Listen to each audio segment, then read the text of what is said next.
bi rekli, da ima animator zelo zanimivo delo, saj potuje v različne kraje, v tuje kraje, kar pomeni, da morajo vladati vsaj 2 tuje jezika, seveda zraven spoznava ljudi in se zabava. Recimo, da pozna človeka oziroma ga zna poslušati, se vanj uživeti, ima psihološke sposobnosti, ima socialne sposobnosti, ga zna poslušati, pa morda tudi športne sposobnosti.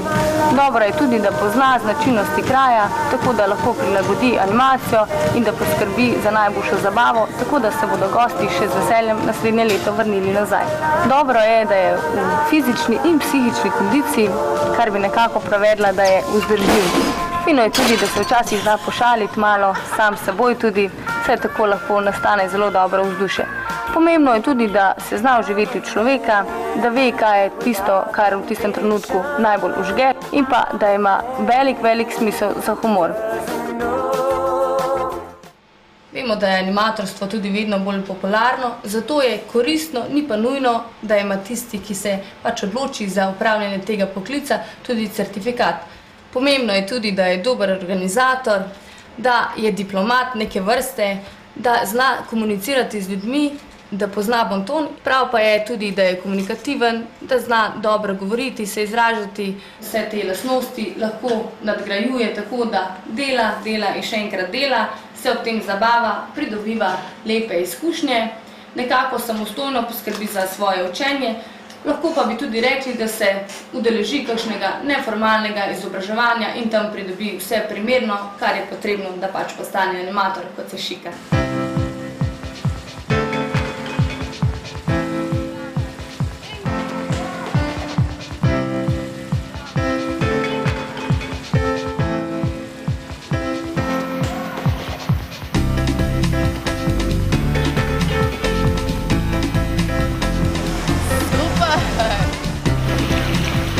Še malo poskakval, tole.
the best.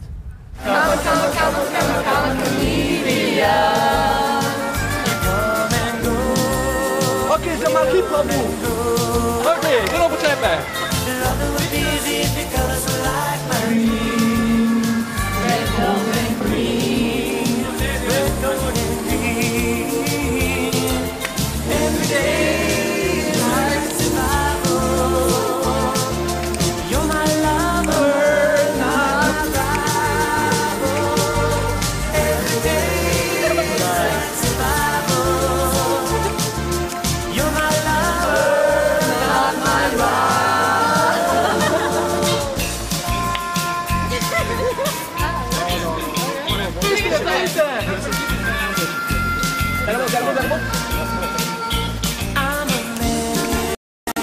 Ok, no prossimo il suo freddo.